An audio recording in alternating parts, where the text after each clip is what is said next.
इस वक्त पाकिस्तान में जो टैक्स का निज़ाम है किस हद तक गैर मुनसिफाना है। ये वो पॉलिसी डायरेक्शन है, ये वो पॉलिसी गाइडलाइन है जो शहबाज शरीफ साहब ने बिल्कुल दी हुई है। पिछले आईएमएफ प्रोग्राम्स के अंदर प्रोविंशियल सरप्लसेस अपने हर सूबे देते थे ना, जी, तो that is a sort of fiscal pact that is already there. Salary class तो बेचारा पिस गया है। तो ये आप अश्योरिटी दे रहे हैं कि इन पे कोई मजीद टैक्स नहीं लगने जा रहा। हमें आइडियलिज्म से बाहर निकलना है, हमें इस तकलीफ का एहसास है। अस्सलाम वालेकुम नाजरीन, आप देख रहे हैं नया पाकिस्तान और मैं हूं शहजाद इकबाल। 12 जून को हुकूमत बजट पेश करने जा रही है और हम सबको पता है कि ये बजट आईएमएफ की जो फ्रेमवर्क है उसमें रहते हुए बनेगा। कल जो स्टेट मिनिस्टर फॉर फाइनेंस है उन्होंने भी अपने बयान में ये कहा, अली परवेज मलिक ने ये कहा कि जो बजट है ये आईएमएफ के फ्रेमवर्क के मुताबिक होगा। अब आईएमएफ दो अहम मामलात पर बार बार इस्लाहात पर जोर दे रही है। एक ये कि टैक्स में इस्लाहात लाई जाए, दूसरी एनर्जी सेक्टर में इस्लाहात लाई जाए। और ये कहा जा रहा है कि जो टैक्स टारगेट अगले साल के लिए रखा जाएगा वो 12,900 अरब रुपए होगा, यानी कि जो रवा साल टैक्स कलेक्शन होगी उससे 40% ज्यादा। और इसके लिए कहा जा रहा है कि 2,000 अरब रुपए के नए टैक्सेस लगाने पड़ेंगे या जो एग्जेम्पशन मुख्तलिफ सेक्टर्स को दी गई हैं उनको ख़त्म करना पड़ेगा। अब यहाँ पे एक अहम सवाल ये है कि जब ये टैक्सेस लगेंगे क्या ये मुनसिफाना तरीके से लगेंगे, तमाम सेक्टर्स पर इक्वल बर्डन होगा, या जो टैक्स पेयर पहले से ही है, जो डॉक्यूमेंटेड तबका है, उसी पे मजीद बोझ बढ़ाया जाएगा। इस हवाले से एमकेआर फाउंडेशन की जो कैंपेन इस वक्त जारी है उसमें बताया गया है कि किस तरीके से इस वक्त जो टैक्स का निज़ाम है वो गैर मुनसिफाना है। पाकिस्तान चलाना है तो सबको अपने हिस्से का बोझ उठाना होगा। पाकिस्तान में टैक्स का निजाम नाइंसाफी पर मबनी है। इसका अंदाजा इस बात से लगाएं कि हमारा तनख्वाहदार तबका तकरीबन 300 अरब रुपए टैक्स अदा करता है, जबकि पूरे मुल्क के रिटेलर्स, होलसेलर्स और बड़े बड़े स्टोर्स मिलाकर भी सिर्फ 71 अरब रुपए टैक्स देते हैं। इसी तरह इंडस्ट्रियल सेक्टर है जो जीडीपी का 18% होने पर भी 61% टैक्स देता है। यही हमारा रियल एस्टेट सेक्टर जो मुल्क की जीडीपी का 6% है, लेकिन हम इससे 0.3% से भी कम टैक्स जमा कर पाते हैं। इसकी एक और मिसाल हमारा ज़राई शोबा है जो मईशत का 23% है, लेकिन वहाँ से सिर्फ 0.2% टैक्स ही हासिल हो पाता है। दूसरी जानिब बैंक और इंश्योरेंस इदारे हैं जो मईशत का 2% होने के बावजूद मजमूई टैक्स का 14% हिस्सा देते हैं, जबकि होलसेल रिटेल सेक्टर हमारी मईशत का 18% हिस्सा रखने के बावजूद हमारे मजमूई टैक्स में 6% हिस्सा ही डालता है। अब इस नाइंसाफी को खत्म करना होगा। इसलिए जाती, कारोबारी और सियासी मफाद को नहीं, मुल्क बचाना है तो इस बार पाकिस्तान के लिए कर डालो।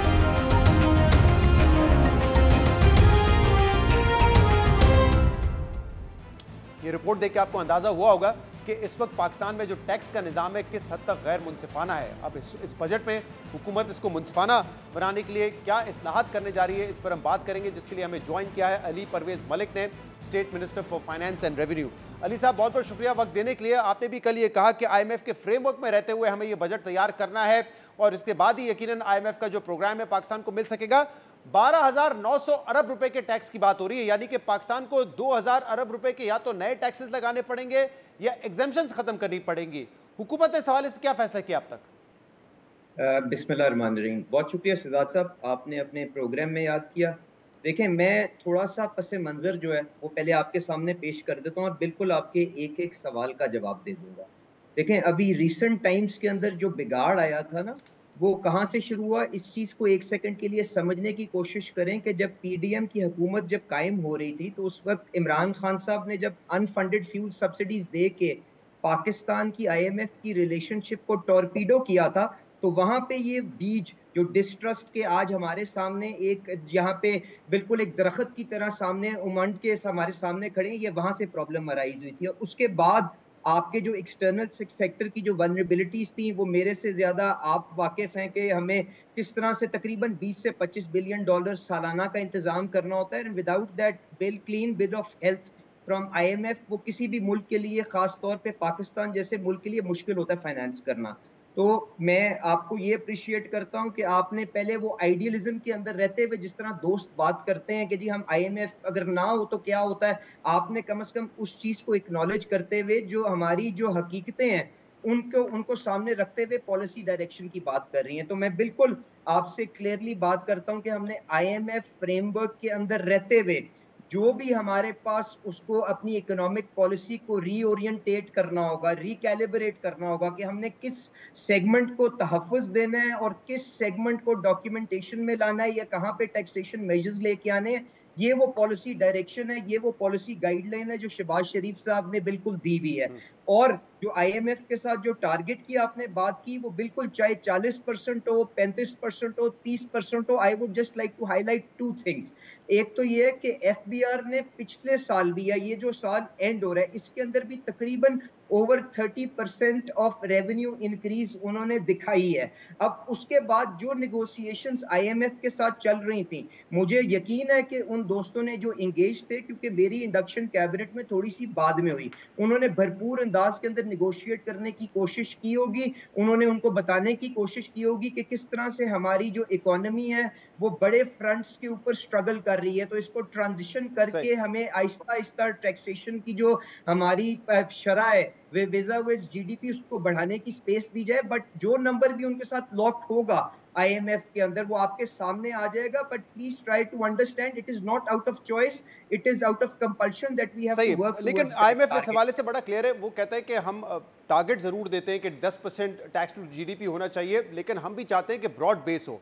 लेकिन अगर हुकूमत ये कहे कि हम तो ब्रॉड बेस के लिए जा रहे हैं लेकिन वो ब्रॉड बेस ना करे, तो फिर IMF यही कहेगा कि जो एग्जिस्टिंग टैक्स पेयर हैं, जो डॉक्यूमेंटेड है, आप उन्हीं पे बोझ डालें। तो अब ये तो हुकूमत पाकिस्तान पे है ना कि वो कहाँ पे टैक्स अप्लाई करता है। बिल्कुल सही, मैं इसीलिए आ रहा था, जो मैंने आपसे बात की कि इकोनॉमिक पॉलिसी को आपने रीओरिएंटेट किस तरह करना है, रिकैलिब्रेट किस तरह करना है, ये मकामी हुकूमत के हाथ के अंदर है। और जो आपने जो टैक्सेशन इंक्रीज की, रेवेन्यू इंक्रीज की बात की, इसमें देखिए 2 कंपोनेंट्स हैं। एक तो ये है जो इन्फ्लेशन और ग्रोथ की वजह से ऑटोनमस इंक्रीज आएगी, और उसके बाद जो गैप रह जाएगा वो आपको इन्फोर्समेंट से या पॉलिसी एक्शन से कवर करना होगा। और अनफॉर्चुनेटली पाकिस्तान की जो 70 साल की तारीख है उसके अंदर हमने इन्फोर्समेंट करके अपनी टैक्स बेस को अनफॉर्चुनेटली ब्रॉडन नहीं किया, तो इसलिए वहां पे वो डिस्ट्रस्ट जिसको कपल किया इमरान खान साहब के उस गैर जिम्मेदाराना फैसले ने, जब उन्होंने फ्यूल सब्सिडीज दी, तो उसकी वजह से हमारे लिए उनको इस चीज पे कायल करना कि हम वाइडन करेंगे कतरे कदे मुश्किल है। तो इसलिए बिल्कुल आप ठीक कह रहे हैं, उसके ऊपर आपको इन्फोर्समेंट के एक्शंस भी लेने पड़ेंगे। पर मैं आपसे 2-3 गुजारिशात शहजाद साहब यहाँ पे कर दूं। Prime minister Shehbaz Sharif is very clear, उनके जो प्रायोरिटी एरियाज हैं उनके जो उनको प्रोटेक्ट किया जाएगा, जिसके अंदर renewables is high up on his priority list, जिसके अंदर वल्नरेबल सेगमेंट्स की प्रोटेक्शन, चाहे वो आपके बिजली के शोबे के थ्रू हो, चाहे वो टैक्सेशन के जरिए हो, चाहे सैलरीज की टैक्सेशन के जरिए हो, that will be high on priority of the government कि हम उनको शील्ड किया जा सके। और इसके बाद जो दूसरी तीसरी प्रिंसिपल जो होगा वो ये होगा, there will be no holy cows and we will try to bring all sorts of income which are in the purview of FBR के उनको हम डॉक्यूमेंटेशन के अंदर लेके आए। अगर कोई चीज FBR के परव्यू में नहीं है तो हम उसको तो नहीं लेके आ सकते। मैं आपसे कुछ 2-3 इस पे स्पेसिफिक क्वेश्चंस पूछना चाहता हूं। आपको एक बात कंक्लूड कर दूं, and the third will be कि हम कॉस्ट ऑफ नॉन कंप्लायंस, जिसके अंदर लोग यहाँ पे स्टॉप फाइलर बनते हैं, कोई एक ट्रांजैक्शन करने के लिए फाइलर बनते हैं और स्केप कर जाते हैं या नॉन फाइलर्स करके टैक्स देते हैं,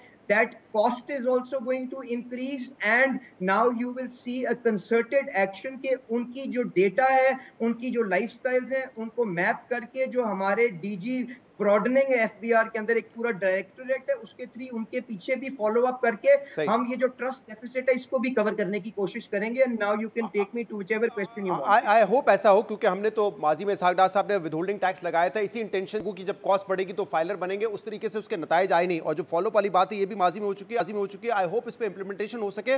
लेकिन 2-3 स्पेसिफिक क्वेश्चन से पहले, क्योंकि आपने 2 मरतबा जिक्र किया कि इमरान खान की हुकूमत जो करके गई थी, बिल्कुल उसका जिक्र IMF ने खुद अपनी रिपोर्ट में भी किया है। लेकिन IMF ने बाद में ये भी कहा कि जब इसहाक डार के टाइम पर 6 से 7 महीने का डिले हुआ IMF प्रोग्राम को दोबारा बहाल करने में, जबकि मिफ्ता इस्माइल साहब वो प्रोग्राम बहाल कर चुके थे, उस वजह से भी बड़ा नुकसान हुआ है। तो ये भी ऑन रिकॉर्ड है और वो आप ही की जमात के फाइनेंस मिनिस्टर थे। बट इस पर तो चले माजी की बात हो गई। स्पेसिफिक क्वेश्चन मेरा ये है कि क्या इस मरतबा टैक्स ब्रॉड बेस करने जा रहे हैं या एग्जिस्टिंग जो टैक्स पेयर है उसी पे बोझ जाएगा? क्योंकि आज साबिक वजीर खजाना मिफ्ता इस्माइल साहब ने अपने कॉलम में ये लिखा है कि the government has missed the boat. उनको चाहिए था पहले एंगेज करे प्रोविंसेस को टैक्सेस बढ़ाने के लिए, NFC को रिविजिट करने की बात होनी चाहिए थी, ये नहीं हो रहा। तो अब ऐसा लग रहा है कि जो एग्जिस्टिंग टैक्स पेयर है उसी पे बोझ बढ़ाया जाएगा। देखिए, मैं किसी आइडियलिज़्म के अंदर शहज़ाद साहब नहीं जा रहा, मैं आपको बिल्कुल इन सारी चीज़ों का जवाब दे देता हूँ। हुँ, हमें स्विफ्टली आईएमएफ प्रोग्राम की तरफ पहले जाना चाहिए था, there is no denying that, और तारीख़ उसके ऊपर अपना फ़ैसला दे चुकी थी। किसका हुँ, क्या रोल था, मुझे सही। मालूम है और आपको भी मालूम है, और उसके बाद शहबाज़ शरीफ साहब ने जिस तरह से उस सिचुएशन को सैल्वेज किया, मेरे ख़्याल से वो भी तारीख़ ने लिख लिया हुआ है। अब जहाँ तक आपने कहा कि हमने विदहोल्डिंग टैक्सेस को पहले इम्पोज़ करके उसके बाद अपनी बेस को ब्रॉडन नहीं किया, वो बिल्कुल ठीक कह रहे हैं। अनफॉर्चुनेटली 70 साल के अंदर हमने विद होल्डिंग टैक्सेस को एज़ अ रेवेन्यू स्पिनर के तौर पे इस्तेमाल किया। हमने उस डेटा को जो उस विद होल्डिंग टैक्स से हमें आया जी, और किसी बंदे ने आगे अपनी रिटर्न जमा करवा के क्लेम नहीं किया, उस डेटा को हमने उस तरह से इस्तेमाल करके उसको टैक्स नेट में लाने की कोशिश नहीं की, एंड दैट इज़ वेयर मैं आपको लैक ऑफ एनफोर्समेंट की बात कर रहा था। और इंशाअल्लाह ताला अल्लाह ताला खैर रखे, इस हुकूमत को ये बजट खैर खैरियत से पास हो, तो आपको एक कंसर्टेड एफर्ट नज़र आएगा। अब जो एनएफसी की रीनेगोशिएशन और उसके ऊपर बात हो रही है, आप मुझे बताएं, आपको सियासत के ऊपर भी आपकी बड़ी गहरी नजर है, क्या आज हुकूमत के पास उस किस्म के नंबर्स मौजूद हैं कि आप एनएफसी की बहस को दोबारा खोल लें, या आपको एक फिस्कल पैक्ट की तरफ जिसके जिसके अंदर सूबों को उनकी जिम्मेदारी का एहसास दिलाते हुए आप अपनी कॉस्ट शेयरिंग की बात करें, क्योंकि at the end of the day जो खर्चे जो यहाँ पे आपकी वफाकी हुकूमत कर रही है, चाहे वो जी। सूद के खर्चे हों, चाहे वो डिफेंस के खर्चे हों, वो इस्लामाबाद के तो नहीं है ना, वो पूरे पाकिस्तान के हैं। तो I think the discussion should be कि आपने ये जो डिसइक्विलिब्रियम है, ये जो इम्बैलेंस है, इसको कैलिब्रेट कैसे करना है। अगर आप आज एनएफसी की बहस खोलना चाहते हैं, आई एम श्योर मिफ्ता साहब की अच्छी इंटेंशन होगी, तो do you think something will come out of it और not? I leave that to your better नहीं, जजमेंट, ये बट बड़ी आपने इंपॉर्टेंट बात की है। आगे आप हम इसको एक अच्छे अंदाज में आगे ले जाके एक फिस्कल पैक्ट कोशिश करेंगे कि सूबों के दरमियान और वफाक के दरमियान कायम करें, अली साहब जिसके अंदर एक्सपेंडिचर शेयरिंग एंड कुछ ना कुछ बैलेंस लेके आए, और ये सूबों इंपॉर्टेंट को बात भी है, ये क्योंकि जो एक आईएमएफ भी चाहता है कि एक नेशनल फिस्कल पैक्ट जो है वो साइन हो between federal and provincial governments. तो इसमें जरा बताइएगा, ये बात ठीक है, एनएफसी के लिए तो बड़ी एक डिबेट चाहिए, वो तो इस वक्त नहीं हो रही है, लेकिन क्या डिसाइड किया है? प्रोविंसेस पे कुछ अखराजात ट्रांसफर किए जाएंगे, जैसे कि बेनजीर इनकम सपोर्ट प्रोग्राम है या दीगर सब्सिडीज हैं, उसका बोझ उठाए प्रोविंसेस, या प्रोविंसेस से ये कहा जाएगा कि आप अपनी जो टैक्स कलेक्शन है वो इंक्रीज करें? क्या होने जा रहा है इस बजट में, इस नेशनल फिस्कल देखिए पैक्ट में? साहब साहब, गुजारिश गुजारिश इस तरह से है कि पहले तो हमें ये जो इंटरेस्ट, ये जो कॉन्फ्लिक्ट ऑफ इंटरेस्ट या ये जो परवर्स इंसेंटिव है ना, कि सूबे जो हैं वो अपने लिए उनको आमदनी जनरेट करने का शायद उस किस्म का प्रेशर नहीं है, क्योंकि उनको वफाकी हुकूमत से खर्चा आ जाता है और पैसे आ जाते हैं, और उसके बाद बहुत सी जिम्मेदारियां आपकी देखें, सोशल प्रोटेक्शन की बिस भी सारी की सारी एलोकेशन फेडरल गवर्नमेंट में है, ये सारी क्योंकि प्रेशर सूबों के पास नहीं है, तो शायद उन्होंने उस किस्म की रेवेन्यू जनरेशन के ऊपर फोकस ही नहीं किया जो उनको करना चाहिए। जिस किस्म की आपको एफर्ट इंडिया में नजर आती है उनके स्टेट्स के अंदर, जहां पे 5-5, 6-6% ऑफ देयर जीडीपी सूबे अपना टैक्स कलेक्ट करते हैं, हमारे पास तो अनफॉर्चुनेटली इट इज 1%। तो ये जो आईएमएफ का जो आगे एग्रीमेंट होगा वो तो आपको विद टाइम बिल्कुल सामने आ जाएगा, बट मैं आपको एक तरफ एक सेकंड के लिए एसपीए की तरफ आपका निशानदेही करता हूँ, या उससे पहले वाले आईएमएफ प्रोग्राम की तरफ करता हूँ। मुझे बताएं, जब आप प्रोविंशियल सरप्लसेस को आप वहां पे अपने इक्वेशन के अंदर कैलिब्रेट करते हैं, तो क्या is it not a sort of fiscal pact that you are already undergoing? Otherwise तो आपको प्रोविंशियल सरप्लसेस की जरूरत नहीं है। तो मैं गुजारिश ये करूंगा, the pact is already there, you just need to develop लेकिन मैं चाह रहा हूं कि अली साहब कुछ मुझे जरा स्पेसिफिक्स बताएं ना, क्योंकि कल जो ब्रीफिंग दी गई पार्लियामेंटेरियंस को, जिसमें आपके इत्तेहादी भी थे और आप भी उस ब्रीफिंग में थे, फाइनेंस मिनिस्टर ने चाइना से ज्वाइन किया था, तो आपने पीपल्स पार्टी को खासतौर पे कन्विंस कर लिया है कुछ बर्डन जो है वो सूबों पे ट्रांसफर करना पड़ेगा, कुछ अखराजात उनको उठाने पे। ऑब्वियसली एक साल के अंदर अंदर वो अपना टैक्स बेस फौरी तो नहीं बढ़ा सकते, तो इस पर कोई इत्तेफाक राय हुआ है नहीं हुआ है? गुजारिश ये है कि मैंने आपसे कहा कि पिछले आईएमएफ प्रोग्राम्स के अंदर प्रोविंशियल सरप्लसेस अपने हर सूबे देते थे ना, तो that is a sort of fiscal pact that is already there. दूसरी बात यह है कि जो आपने कहा कि जी सूबों ने क्या खर्चे उठाने की बात की, या वफाक अपने खर्चे किस तरह से शेड करेगा, तो मैं आपको यहाँ पे बिल्कुल कैटेगोरिकली बता रहा हूँ, शहबाज शरीफ साहब is very clear in his mind कि उन्होंने फेडरल गवर्नमेंट का बोझ हल्का करना है। उसके अंदर आप गवर्नमेंट को ट्रिम होता भी फेडरल गवर्नमेंट को देखेंगे, और एक ये कॉन्शियस एफर्ट कि हम सूबों की मशावरत के साथ उनको एहसास दिलाएं कि जो 18वीं तरमीम के मुताबिक उनकी जिम्मेदारियां बनती हैं वो उसके अंदर कंट्रीब्यूट करें। इसके ऊपर कंसेंसस डेवलप किया जाएगा, एंड एनईसी की meeting and prime minister will steer this process himself.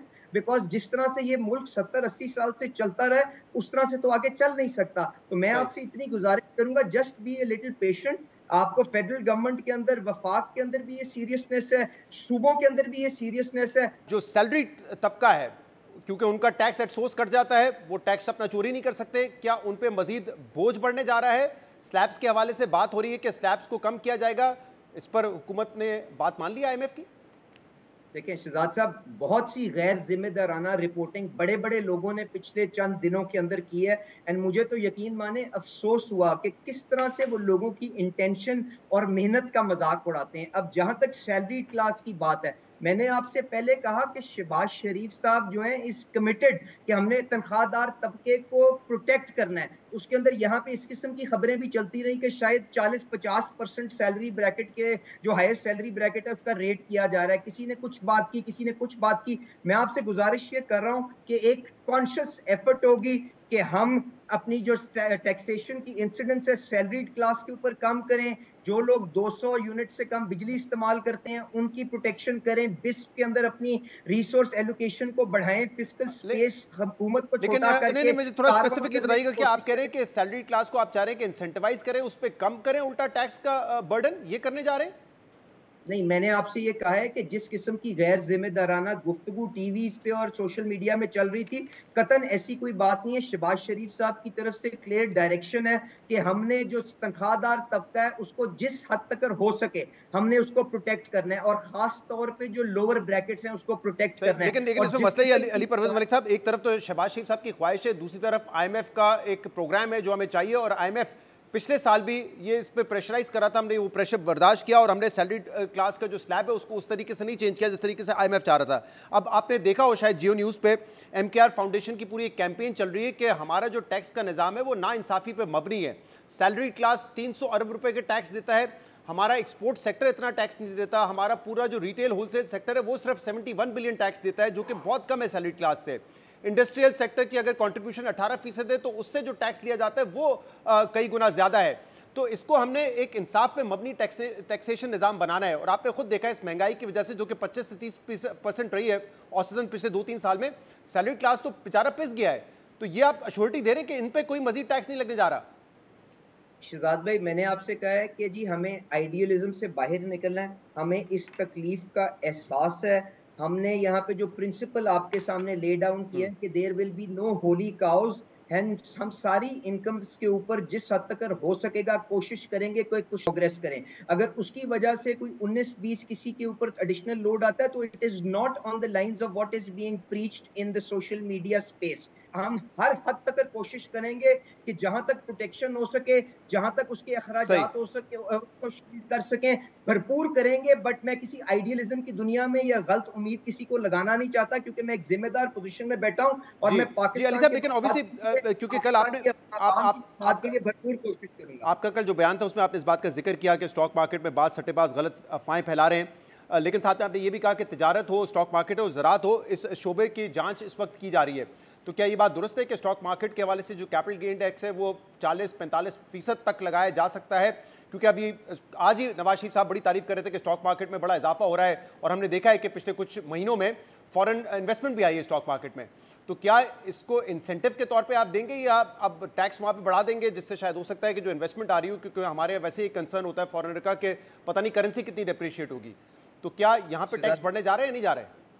Shahzad भाई, मेरे ख्याल से मुनासिब नहीं होगा मैं किसी एक पर्टिकुलर टैक्सेशन के मेजर के ऊपर बात करूं, पर मैं आपसे जो गुजारिश करूंगा वो ये है कि देखें स्टॉक मार्केट की टैक्सेशन है, जहां तक उसके ऊपर कैपिटल गेन्स की टैक्सेशन की बात है, मैं आपसे सिर्फ ये कह रहा हूं कि हम मुनसिफाना अंदाज के अंदर, एक फेयर अंदाज के अंदर हम चाहेंगे कि हर सेगमेंट ऑफ सोसाइटी अपनी शेयर के मुताबिक कंट्रीब्यूट करे। और उसके बाद जो आज हमारी एक बुनियादी एक फॉल्ट लाइन बन गई है, जो आपने बताया कि मैन्युफैक्चरिंग सेक्टर 12-13% का है और टैक्सेशन का लोड 60-70% का कैरी करता है, जिसकी वजह से आज सारी फैक्ट्रियां बंद हो गई हैं, एक कंपेटिटिवनेस उनकी इरोड होगी। अगर इसको हमने रिकैलिब्रेट करना है, रिड्यूस करना है, तो मुझे ये बड़ी इंपॉर्टेंट बात है ना अली साहब जो आप कह रहे हैं, बहुत इंपॉर्टेंट बात है। जब आप कह रहे हैं कि मुनसफाना होना चाहिए, तो यहाँ तो ऑलरेडी जो डॉक्यूमेंटेड सेक्टर है जिसमें स्टॉक मार्केट भी आता है, 1-2% भी वहाँ पे बढ़ा लें, मैं मफरूजा दे रहा हूँ, तो वो भी नाइंसाफी होगी, क्योंकि एग्रीकल्चर हमारा शायद 1% भी नहीं इकट्ठा करता, रियल स्टेट हमारा 0.3% टैक्स इकट्ठा करता है। आप सारी बातें ठीक कह रहे हैं, बट उसमें मैंने आपसे पहले जो गुफ्तगू इब्तिदाई में की कि कुछ चीजें फेडरल गवर्नमेंट की जिम्मेदारी या उनकी परव्यू में नहीं आती, तो वो हमें सूबाई हुकूमतों के साथ मिलकर करना पड़ेगा। पर जो वफाकी हुकूमत है वो बिल्कुल कॉस्ट ऑफ नॉन कंप्लायंस या जो टैक्स नेट से बाहर जो लोग रहते हैं उनके लिए बढ़ाएगी, और जो लोग फाइल करते हैं कानून के मुताबिक एक ईमानदारी के साथ अपनी रिटर्न फाइल करते हैं उनके ऊपर कम से कम बोझ डालने की कोशिश की होगी। दिस इज दैट प्रिंसिपल जिसके ऊपर आप इस बजट को जो इंशाल्लाह ताला अगले हफ्ते के अंदर पेश हो जाएगा, आप शहबाज शरीफ साहब के एफर्ट्स को इवैल्यूएट करिएगा, और अगर उसके अंदर कोई कमी नजर आई, इसका मतलब ये है कि एटलीस्ट ये जो एक स्पेकुलेशन हो रही थी कि जीएसटी भी 1% से बढ़ सकता है, ये भी नहीं होने जा रहा, क्योंकि आप कह रहे हैं गरीब आवाम का सोचना है और कोई हमने ऐसा टैक्स नहीं लगाना जो कि गरीब आवाम पे असर करे। फिर मैं आपसे गुजारिश कर रहा हूं कि हमने देखें, इसमें तो कोई बहस ही नहीं है ना कि इनडायरेक्ट टैक्सेशन जो होती है वो रिग्रेसिव होती है, गरीब आदमी के ऊपर उसका बोझ ज्यादा होता है। तो हम डायरेक्ट टैक्सेशन लोगों की आमदनियों को मैप करके and more so out of ये जो आपकी enforcement actions, less so on new revenue measures, इंशाल्लाह ताला इसको अपना जो रोड मैप है आईएमएफ की शराकत दारी के साथ अप्रूव करवा के इसके ऊपर अमल दरामद करने की कोशिश करेंगे। I'll come back to my first question again। मुझे अगर इसका एक दफा जवाब दे सकें कि 2000 अरब रुपए जमा करने के लिए नए टैक्सेस लगा रहे हैं, एग्जेम्पशंस खत्म कर रहे हैं, डू यू थिंक ये पॉसिबल है? या क्योंकि अभी हमने, आप खुद कह रहे हैं इंटरेस्ट रेट कम होंगे, ग्रोथ की तरफ जाना है हमने, वो कैसे होगी ग्रोथ अगर हम 2000 अरब रुपए के नए टैक्सेस लगाएंगे तो? अच्छा, गुजारिश इस तरह से है कि देखें, पहली बात तो मैंने आपको कहा कि आपके पास क्या चॉइस है कि ना आप ना करें। आप आईएमएफ के साथ रिलेशनशिप को रिस्क करना चाहते हैं तो वो तो नहीं है ना। पहले please understand how this equation is going to work. अब उसके बाद जो इंक्रीज है वो तो मैं उस पे चैलेंज भी नहीं कर रहा हूं, वो तो मेरे ख्याल से आउट ऑफ क्वेश्चन है इस वक्त। We do need a program, but मैं ये कह रहा था कि उसमें आगे ये बात कर रहा हूं कि देखिए उसके बाद कुछ आपको ऑटोनमस इंक्रीज ग्रोथ की वजह से और आपको इन्फ्लेशन की वजह से आएगी, उससे आपको थोड़ी स्पेस मिलेगी, और उसके बाद ऑब्वियसली आपको रेवेन्यू मेजर्स नए लाने पड़ेंगे और उसके साथ साथ अपनी कंप्लायंस एंड एनफोर्समेंट को बेहतर करना पड़ेगा। बहुत बहुत शुक्रिया। Combination of all three efforts which will lead you to that target। बहुत बहुत शुक्रिया। अली परवेज मलिक हमारे साथ मौजूद थे। हुकूमत दावा कर रही है कि जो टैक्स पेयर हैं उन पर मजीद बोझ नहीं डाला जाएगा, एक मुनसिफाना टैक्स निज़ाम की तरफ बढ़ा जाएगा इस्लाहात करके। अब देखते हैं कि हुकूमत अपने इस दावे को किस हद तक पूरा करती है। लेकिन एक तरफ हुकूमत नेशनल फिस्कल पैक्ट के हवाले से बात करिए कि तमाम सूबों को ऑन बोर्ड लिया जाएगा और बात की जाएगी इस पे कि सूबे कौन कौन से अखराजात बर्दाश्त कर सकते हैं, क्योंकि वफाक के पास अब इतनी गुंजाइश नहीं रह गई। तो दूसरी तरफ खैबर पख्तूनख्वा के चीफ मिनिस्टर अली अमीन गंडापुर ने एक दफा फिर गैर जिम्मेदाराना अंदाज में वफाकी हुकूमत को धमकियां लगाई हैं और भड़के मारी हैं। क्या कहा उन्होंने, सुनिए जरा। हमें कहते हैं कि हम टैक्स लगाएंगे, तुम्हारा बाप भी टैक्स नहीं लगा सकता हमारे ऊपर। मैं यहां पर बहसियत वज़ीर आला ऐलान कर रहा हूं कि खुदा की कसम जब तक मैं जिंदा हूं और मेरे अंदर खून है, पाटा हो या फाटा हो, किसी का बाप भी टैक्स नहीं लगा सकता यहां पर। अली अमीन गंडापुर एक दफा फिर वफाकी हुकूमत को टैक्स के हवाले से धमकियां लगा रहे थे। इससे पहले पावर सेक्टर के हवाले से भी वफाकी हुकूमत को धमकियां लगा चुके हैं, अल्टीमेटम दे चुके हैं। लेकिन अब उनकी जो दोगली पॉलिसी है वो बड़ी वाजे होती जा रही है, क्योंकि खैबर पख्तूनख्वा में कोई जलसा हो, आवाम के सामने खड़े हो, खिताब कर रहे हो तो वहां पे धमकियां लगाते हैं, भड़के मारते हैं। लेकिन जब वफाकी वुज़रा से मुलाकात हो तो बड़े अच्छे सलीके से मिलते हैं, उनकी तारीफ भी की जाती है। और अब तो जो उनके मुखालफिन है वो भी उनको ताना दे रहे हैं। ख्वाजा आसिफ साहब ने उनके हवाले से ये कहा था कि जब मीटिंग्स में अली अमीन गंडापुर साहब आते हैं तो बिलावल तो वो इतनी तारीफ करते हैं शहबाज शरीफ साहब की जितनी हम भी नहीं कर सकते। इसके अलावा बिलावल भुट्टो ज़रदारी साहब ने असेंबली में कहा था कि ये सिर्फ हवाई फायर करते हैं, ड्रामेबाज हैं और इमरान खान को खुश करने की कोशिश करते हैं। तो जो उनकी दोगली पॉलिसी है अब ये काफ़ी हद तक वाज़े होती जा रही है। ये रवैया वफाकी वुज़रा के साथ मुख्तलिफ होता है और जब खिताब कर रहे होते हैं तो जो लहजा उनका था वो आपको सुनाया। एक ब्रेक लेंगे प्रोग्राम में, इसके बाद मज़ीद बात करेंगे।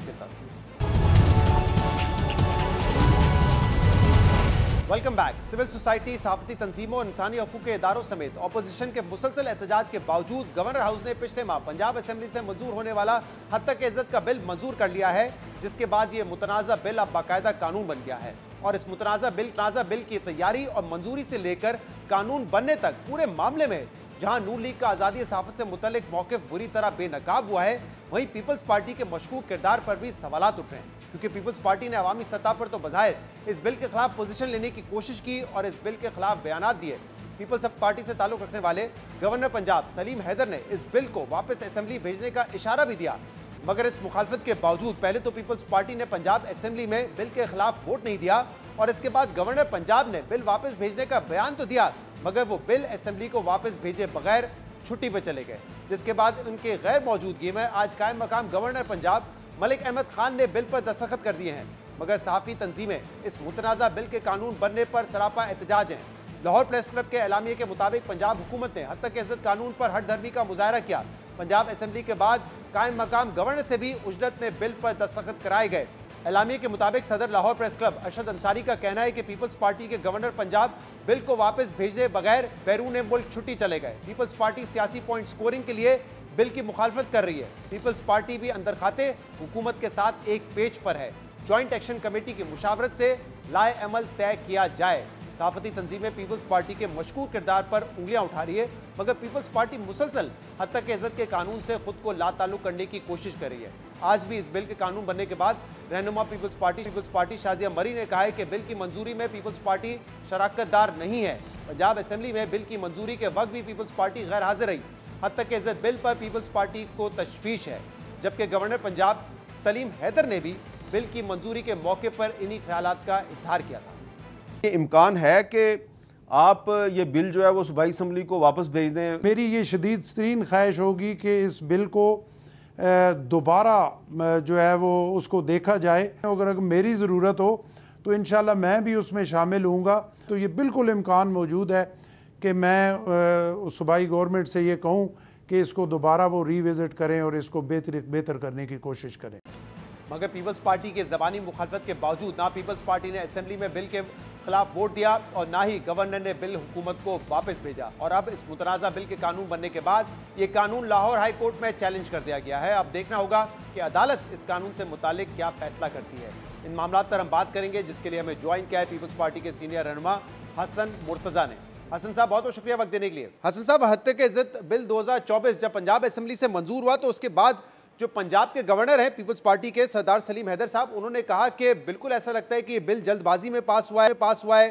सहाफ़ियों से मुशावरत होनी चाहिए थी, तमाम स्टेक होल्डर्स को ऑन बोर्ड लेना चाहिए था और उन्होंने ये भी कहा था कि इम्कान है कि मैं ये बिल वापस पंजाब हुकूमत को भेज दूं कि इस पर नजरसानी करे, लेकिन फिर उन्होंने ऐसा किया नहीं। वो छुट्टी पे चले गए और आज जो कायम मकाम गवर्नर हैं उन्होंने ये बिल मंजूर कर लिया। अब ये कानून बन गया है। क्यों किया ऐसा गवर्नर साहब ने? बहुत शुक्रिया जी, आपने मौका दिया। गुजारिश ये है कि जो बात आपने अपने इंट्रो में या अपने क्वेश्चन में कही है वो बिल्कुल दुरुस्त है। इसी तरह मुलाकात हुई, मैं खुद उस मुलाकात का हिस्सा था और आपकी जो जॉइंट एक्शन कमेटी थी उसकी मौजूदगी में गवर्नर साहब ने ये बात कही कि ये उजलत में हुआ है और जल्दबाजी है, शायद ये काबिल अमल ना हो सके और अगर ये बिल आया तो मैं उसको वापस भेजूँगा। तो बिल आता तो वापस भेजना था ना। मैं नहीं समझता कि गवर्नर साहब की मौजूदगी में वो बिल आया है और उसको उन्होंने वापस नहीं भेजा और वो चले गए हैं। ये बात मेरा ख्याल है दुरुस्त नहीं है। इसके लिए मैंने अभी राब्ता किया है गवर्नर हाउस से, तो उसका भी पता चल जाएगा।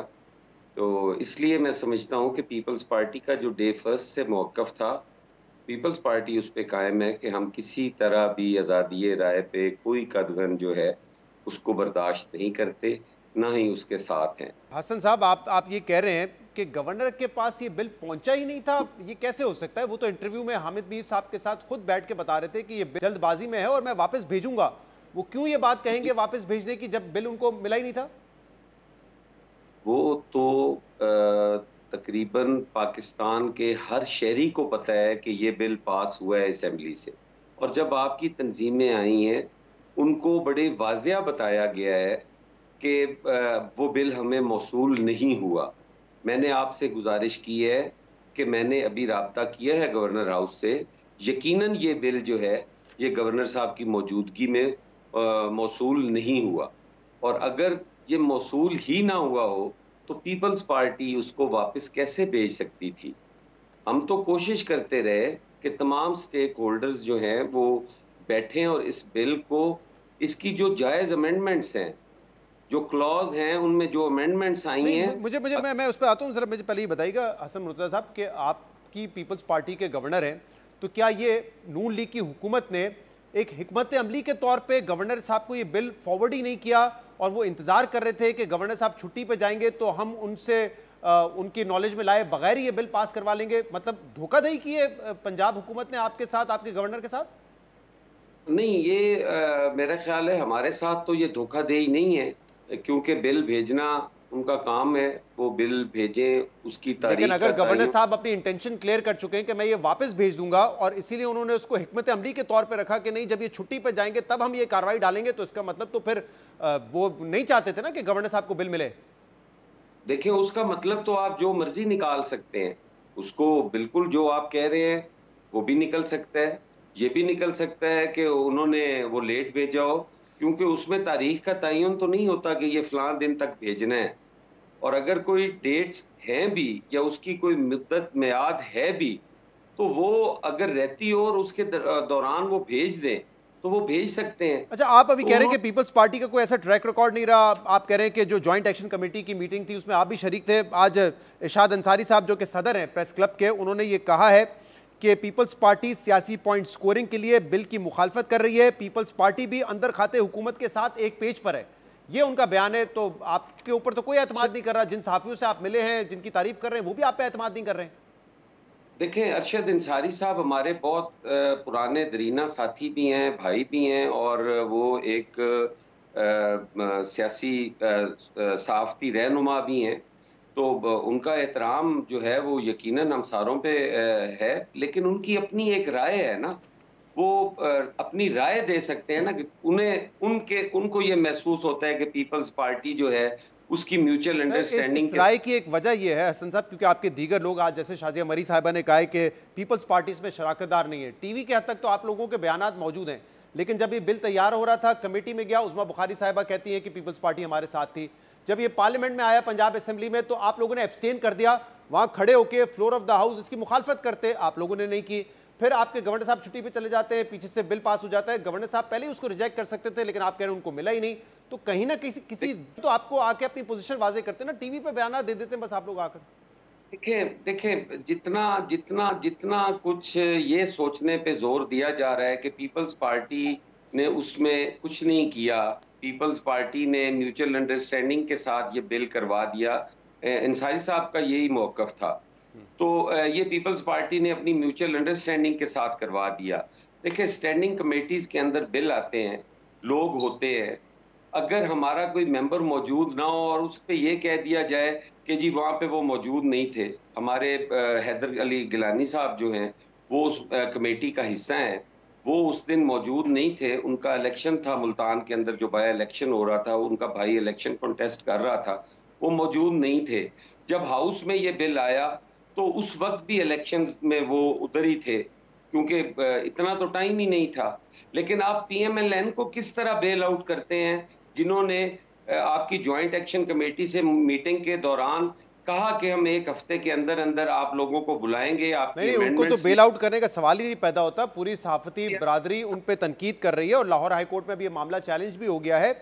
लेकिन आपकी क्या अंडरस्टैंडिंग है? अगर आप कहते हैं, मैं एक मिनट के लिए आपकी बात तस्लीम कर लूं कि पीपल्स पार्टी कोई ऐसे कानून के हक में नहीं है, तो नून लीग को क्या इस वक्त जल्दबाजी है? इतना जल्दी कानून पास करवा लिया ना, जो है सही तरीके से इस पर मुशावरत की, क्या आपको क्या वजह नजर आती है इसकी? ये तो नून लीग की है, ये तो नून लीग जवाब दे सकती है ना कि उसे क्या जल्दी है। पीपल्स पार्टी तो उस पर बड़ा वाज़ेह मौक़िफ़ रखती है कि आप किस तरह ऐसा कानून बनाते हैं कि पंजाब के अंदर अगर आप सादकाबाद जाएं तो वो कानून खत्म हो जाए और सादकाबाद से कराची तक एक और कानून हो, आप अटक से पेशावर तक जाएं या खैबर तक जाएं तो वहां पे कानून खत्म हो जाए और उसके आगे एक और कानून शुरू हो जाए। हम तो कहते हैं ये नेशनल लेवल पे होना चाहिए था और तमाम स्टेक होल्डर्स तो की अब इसमें मौजूदगी पीपल्स पार्टी क्या करेगी? देखिए, आप कह रहे हैं कि गवर्नर साहब को तो बिल भी नहीं भेजा, उनकी गैर मौजूदगी में पास भी हो गया, जबकि उनको आपकी पोजीशन का इल्म था। अब ऐसा नहीं है कि आप बहुत ही एक माइनॉरिटी में बैठे हैं पंजाब में।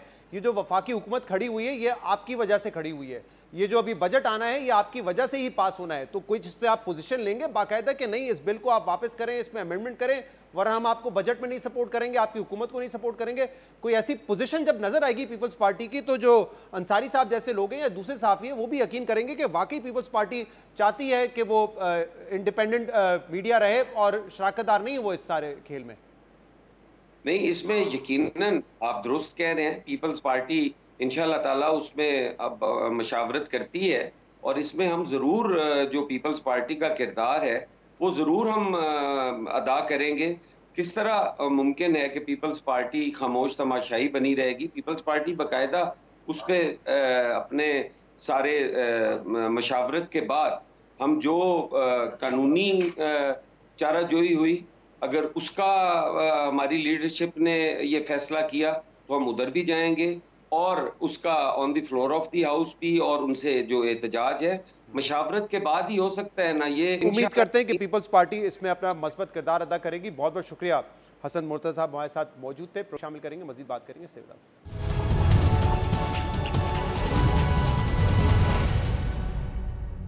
Welcome back. वर्ल्ड कप में अमेरिका से शिकस्त के बाद, हैरानकुन शिकस्त के बाद, पाकिस्तान टीम कल अपना दूसरा मैच रिवायती हरीफ इंडिया के साथ खेलने जा रही है।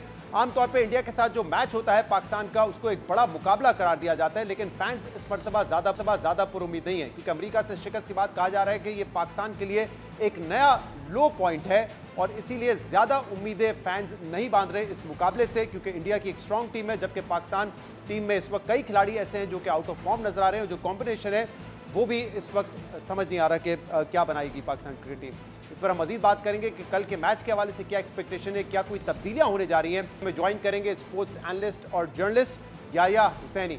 याया, बहुत बहुत शुक्रिया, आपने न्यूयॉर्क से हमें ज्वाइन किया। अमेरिका के साथ पहले मैच में शिकस्त को बहुत सारे लोग कह रहे हैं कि पाकिस्तान क्रिकेट का एक लोएस्ट पॉइंट है, एक नया लो है पाकिस्तान क्रिकेट में, और अब कल मुकाबला है हमारा इंडिया से, जो कि निस्बतन एक स्ट्रॉन्ग टीम है। आप वहां पे मौजूद हैं, खिलाड़ियों से भी आपकी बातचीत होती रही है। बॉडी लैंग्वेज क्या है, मोरल और कॉन्फिडेंस क्या है इस वक्त पाकिस्तान क्रिकेट टीम का? शहजाद, कोई शक नहीं है इसमें कि पाकिस्तान क्रिकेट का लो पॉइंट है अमेरिका के हाथों शिकस्त। लेकिन पिछले 25 साल से पाकिस्तान क्रिकेट को मैं ऐसे ही डूबते उभरते देख रहा हूं और मेरे लिए कोई नई बात नहीं है। और जो इस वर्ल्ड कप के लिए टीम पाकिस्तान की तैयारी थी, तो मेरे लिए बिल्कुल भी हैरानगी का ये नतीजा नहीं है।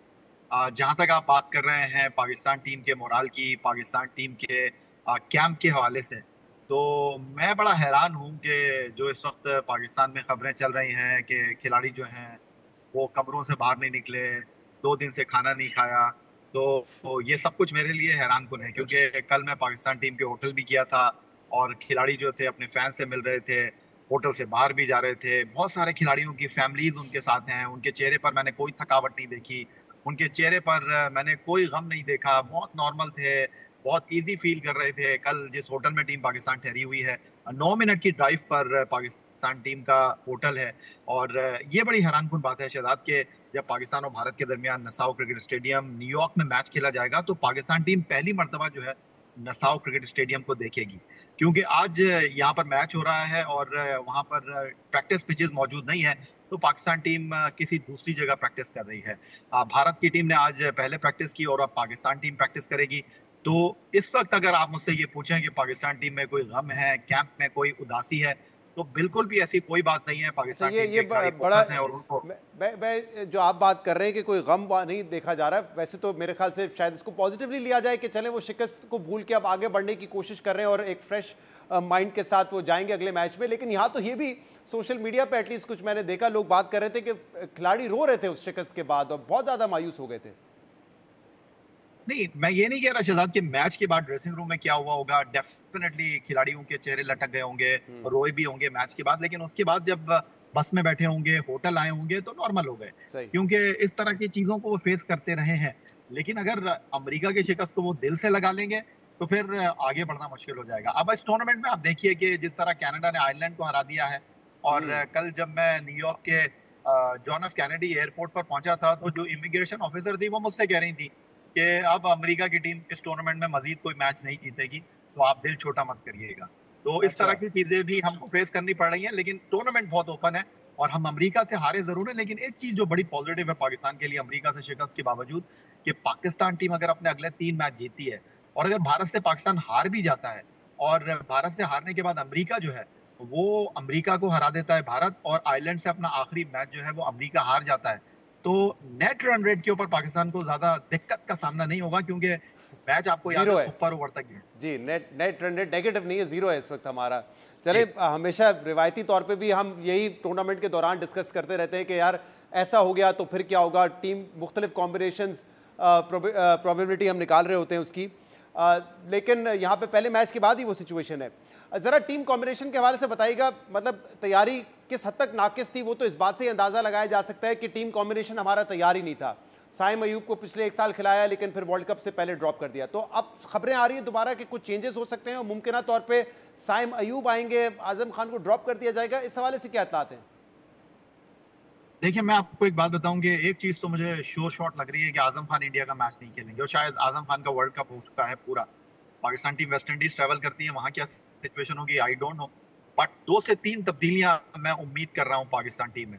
और इमाद वसीम खेलेंगे, अबरार खेलेंगे, क्योंकि पाकिस्तान टीम का प्रैक्टिस सेशन अब से 1 घंटे के बाद यहाँ पर न्यूयॉर्क में है। तो अब जब हम पाकिस्तान टीम का नेट देखेंगे तो इस बात का ज्यादा बेहतर खुलासा हो सकेगा। लेकिन एक चीज मैं आपको बता दूं कि साइम अयूब को प्लेइंग 11 में रखने के हवाले से इस वक्त कोई डिबेट नहीं हो रही। हाँ, पाकिस्तान टीम आज टीम मैनेजमेंट के लोग पिच देखने के लिए जाएंगे, नसाओ क्रिकेट स्टेडियम, कप्तान होंगे, कोच होंगे, पाकिस्तान टीम के कुछ सीनियर मेंबर होंगे। लेकिन एक बात तय है कि पाकिस्तान टीम में 2 से 3 तब्दीलियों की जो मैं बात कर रहा हूँ, पाकिस्तान टीम अपनी बैटिंग को तब्दील करेगी, कम करेगी बैटिंग को। हालांकि हम अमेरिका से हारे हैं, क्योंकि अब शादाब खान स्पेशलिस्ट बैट्समैन की हैसियत से खेलेंगे अगर इमाद और अबरार टीम में वापस आते हैं। सही, ये इंपॉर्टेंट बात करें, क्योंकि हमने देखा कि अमेरिका की हम सिर्फ 3 विकेटें ले सके, जबकि पाकिस्तान ने तो ज़्यादा विकेट्स इनिशियली लूज कर लिए थे। पावर प्ले में हमारे 3 विकेट गिर गए थे, तो अबरार के आने से शायद वो मिडिल ओवर्स में जो विकेट टेकिंग एबिलिटी हमारी वो बेहतर हो जाए। इमाद वसीम के हवाले से भी आप बात करते हैं, is he fully fit to play? देखिए, कल मेरी इमाद के साथ मुलाकात हुई है और उन्होंने तो मुझसे यही कहा है कि मैं फिट हूं, लेकिन अब 1 घंटे के बाद जब हम पाकिस्तान टीम की प्रैक्टिस देखेंगे तो तब हमको अंदाजा हो सकेगा कि इमाद मैच में खेलेंगे या नहीं खेलेंगे। फास्ट बॉलिंग में भी मुझे एक तब्दीली दिखाई दे रही है कि अब्बास आफरीदी हो सकता है कि उनको टीम में शामिल किया जाए। लेकिन पाकिस्तान टीम में मैं आपको ये जरूर बता सकता हूँ कि 2 से 3 तब्दीलियां भारत के मैच को लेकर होने का इम्कान है। और शादाब खान जो है वो as a specialist batsman Pakistan की प्लेइंग 11 में आपको खेलते हुए दिखाई देंगे। रिजवान के साथ बाबर ही इनिंग का आगाज करेंगे, 3 पर उस्मान ही होंगे और 4 पर फखर होंगे। ये 4 नंबर और 5वें पर इसमें आपको कोई तब्दीली फिलहाल नजर नहीं आ रही। बहुत बहुत शुक्रिया। याया हुसैनी हमारे साथ मौजूद थे और बता रहे थे कि 2 से 3 तब्दीलियां टीम में हो सकती हैं। उम्मीद करते हैं कि कल के गेम में पाकिस्तान बेहतर खेल का मुजाहरा करें। आज के प्रोग्राम में इतना ही। शो से इजाजत दीजिए। अल्लाह हाफिज।